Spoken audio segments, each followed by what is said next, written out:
Di antara gemerlap bangunan besar Jalan Jenderal Sudirman, Yogyakarta, tersimpan satu rasa yang tetap sederhana, yaitu soto ayam Pak Dalbe. Apa yang istimewa? Bumbunya diracik dari rempah pilihan langsung di Gunung Kidul.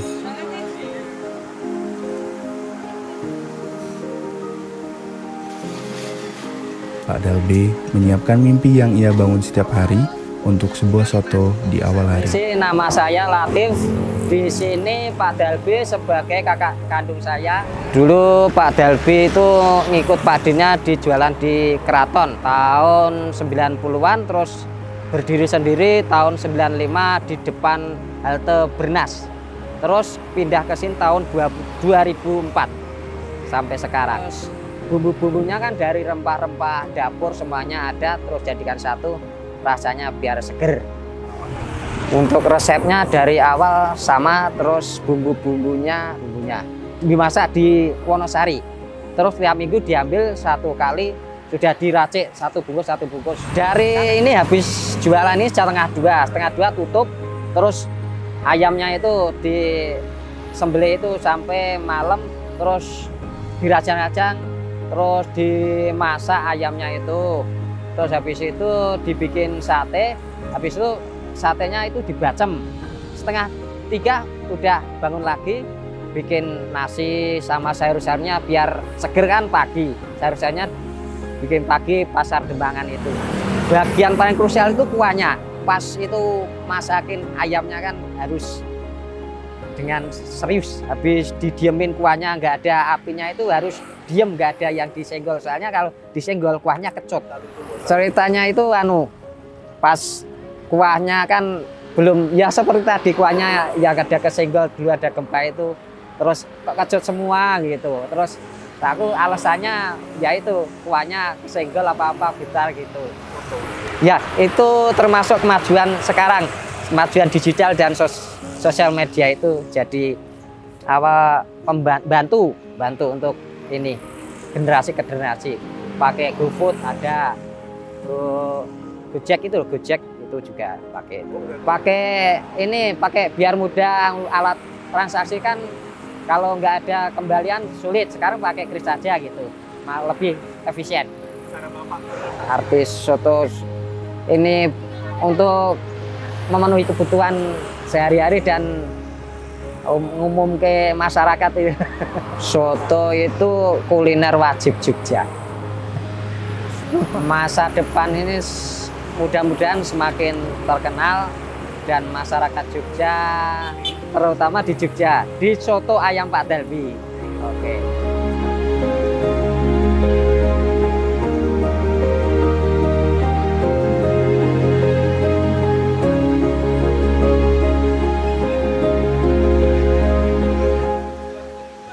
Kita makan di sini tuh lumayan sering ya Mas, tapi kita kalau makan di sini kalau misal di sekolah lagi ada jam kosong, kayak nggak ada agenda kegiatan yang kita bisa keluar tuh, bisa boleh keluar gitu sih Mas. Kalau soto tuh, kalau dari ini ya soto Pak Dalbe sendiri tuh yang paling kita suka tuh kuahnya, karena kuahnya ini rasanya lebih ke rempah-rempahnya tuh kerasa banget.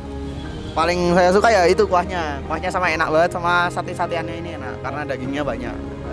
Nggak ada sih Mas, rasanya dia tetap konsisten sih, walaupun dia didatengin banyak orang ya, banyak peminatnya dari luar Jogja pun saya rasa cukup banyak, tapi rasanya tetap bisa konsisten. Izin buat ngambil barang Mas, cuman saya akhirnya makan kesini kan, akhirnya piringnya tumplek Mas.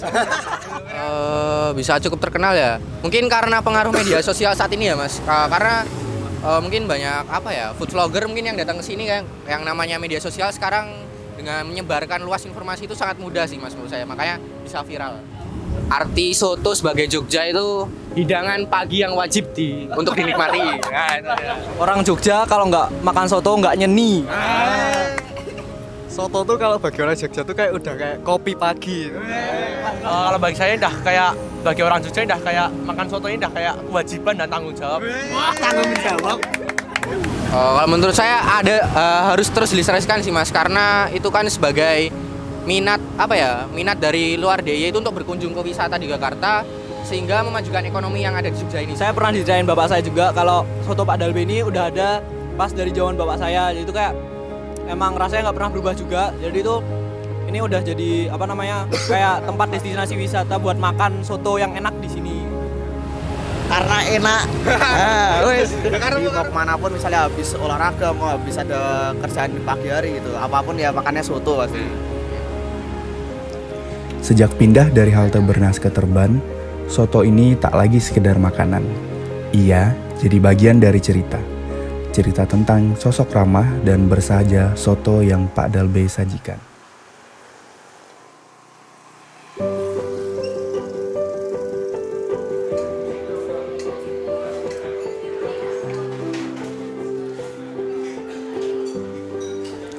Rasa soto selalu hidup dalam tiap pagi di Jogja. Dan salah satunya hidup di Soto Soleh Al Barokah. Apa yang membuatnya istimewa?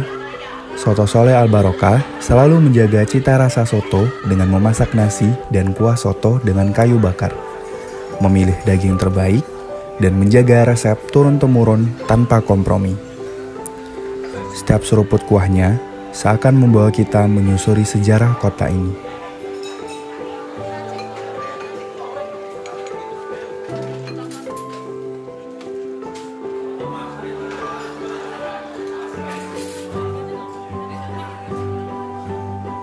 Ibu Siti, anak ke-8 dari Pak Soleh, menceritakan kisah hidup ayahnya merintis soto.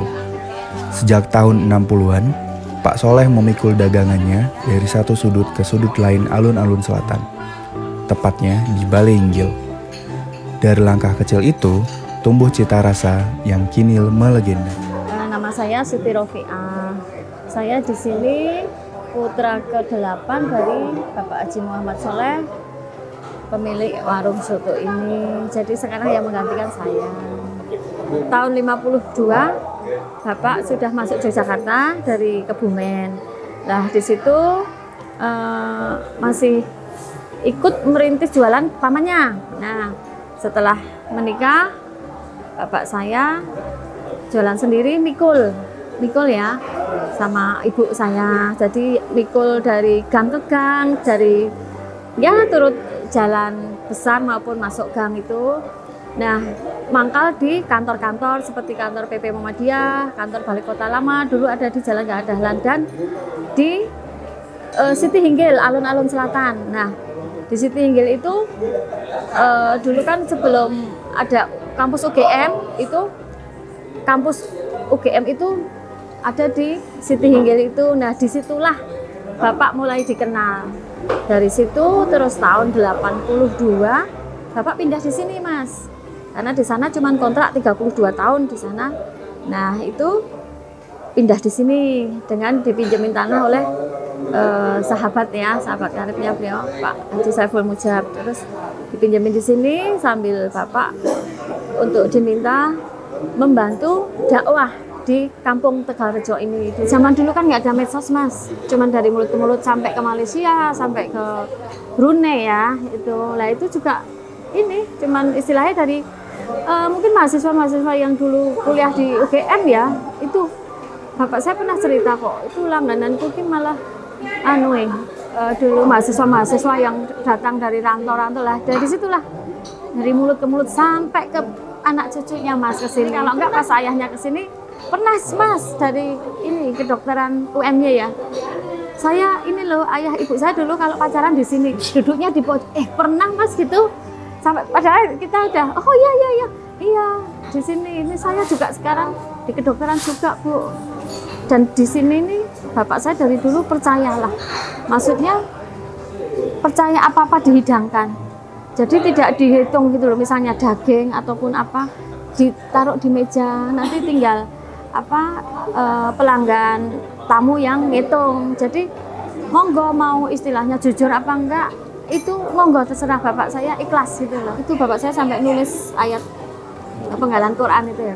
Artinya intinya tuh kebaikan dibalas dengan kebaikan pula. Jadi udah percaya dengan tamu, mau soto berapa, mau ambil dagun kerupuk berapa ya sesuai ini tamu yang bilang, rasa, kualitas gitu. Dan juga terutama ya bumbu ya, itu juga kita nggak, tetap resep dari bapak dulu tidak dirubah dari segi fitsin, dari segi kecap itu juga dari dulu tetap itu.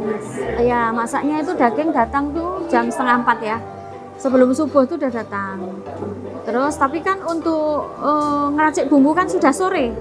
Jadi sore itu sudah istilahnya sudah menyiapkan beberapa soblok yang mau dibikin kuah dan bumbunya digongso dulu gitu loh. Baru 3:30 daging datang dari pasar.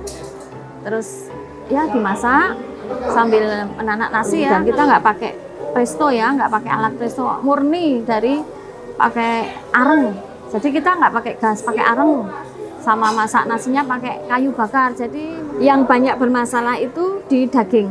Mas pernah ya, soto saya bubrah rasa sampai 2 soblok itu saya buang. Gara-gara apa? Dagingnya di es. Rasanya itu daging di es, terus sapinya itu belehnya digelonggong. Digelonggong itu modelnya dipompa. Itu bubrah untuk soto. Maka khusus bapak saya itu pernah ya mencari nafkah, cari untuk duniawi itu jangan lupa Allah juga. Jalali sholat. Itu sebenarnya bapak saya itu nyuruh jangan pernah lupa sholat duha karena itu pintu rezeki ya. Kalau bapak saya kan dulu suka ini gantung puasa ya, gantung wudhu, gantung wudhu. Selama jualan buka sampai tutup itu gantung wudhu mas. Tapi salaman dengan orang mau salaman, misalnya perempuan juga mau, nanti wudhu lagi lah. Itu yang susah saya nggak bisa. Mungkin itu termasuk barokahnya ya, nggak boleh berubah. Kalau mungkin tambahan menu, karena saya sudah di sini sudah banyak apa ya makanan kecil atau makan, tapi kalau soto ya cuman soto tok, daging sapi tok tidak akan berubah, tetap harus dipertahankan. Makanan soto itu kan beda ya, dan ciri khas soto itu masing-masing mas. Ada soto Betawi bumbunya ya sedemikian rupa, ada ya kalau soto Boyolali, soto kalau tetap ini kan tetap saya makanya tetap soto Pak Soleh gitu, pakai ditambahin al barokah biar berkah gitu. Ya saya gimana ya mau cerita, dari lahir sudah dijejelin soto ya. Jadi ya udah makanan favorit apa soto gitu. Kalau menurut saya ya itu soto kan sudah termasuk ciri khas makanan Indonesia ya. Karena di berbagai daerah memang sudah ada makanan soto dengan berbagai variasinya ya. Nah, dan festival soto pun sudah pernah ada. Jadi semakin ke depan tetap soto tetap istilahnya menjadi makanan favorit juga ya.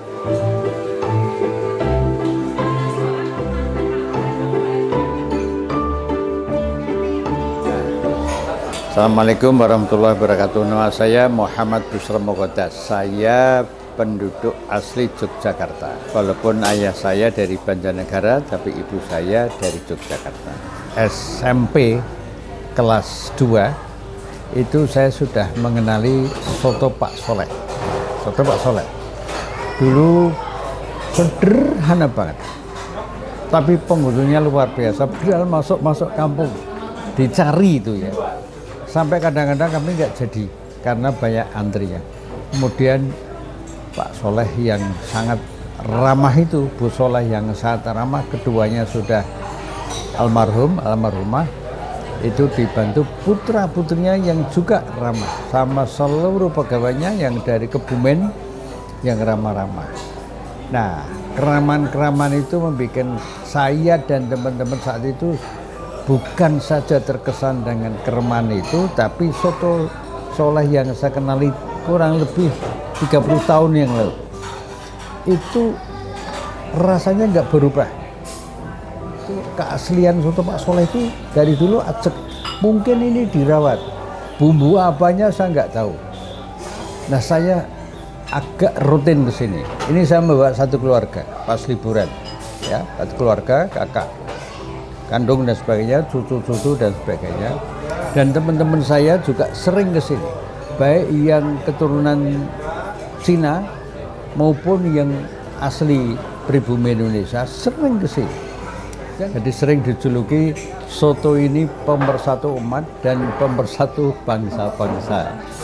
Nah, sebagai warga Yogyakarta, kehidupan saya, bukan hanya saya, keluarga saya, famili saya, kolega saya, itu tidak lepas dari apa yang namanya warung soto Pak Soleh Al Barokah. Sekarang di Tegalrejo sini kadang-kadang parkir sulit, semuanya itu menandakan semuanya kalau ini dikembangkan oleh pemerintah, wisata makan tradisional itu perlu dikembangkan. Ini usianya sudah mungkin 45 tahun loh, ya. Bisa 50 tahun. Orang yang kecil begitu dulu pakai surungan, terus pakai bukan surungan apa, pikul ya, pikul terus dipakai surungan itu dorongan. Sekarang seperti ini. Ini warga kecil pribumi yang berdiri di atas kaki sendiri tanpa bos-bosan. Bosnya adalah semangat, dan maha bosnya adalah Tuhan yang maha pengasih, penyayang kepada hamba-hambanya yang kerja keras dan tulus. Itu saja. Mudah-mudahan kita semuanya bisa menikmati masakan tradisional. Nah, di Jogja itu sudah salah satunya soto Pak Soleh Al Barokah. Itu.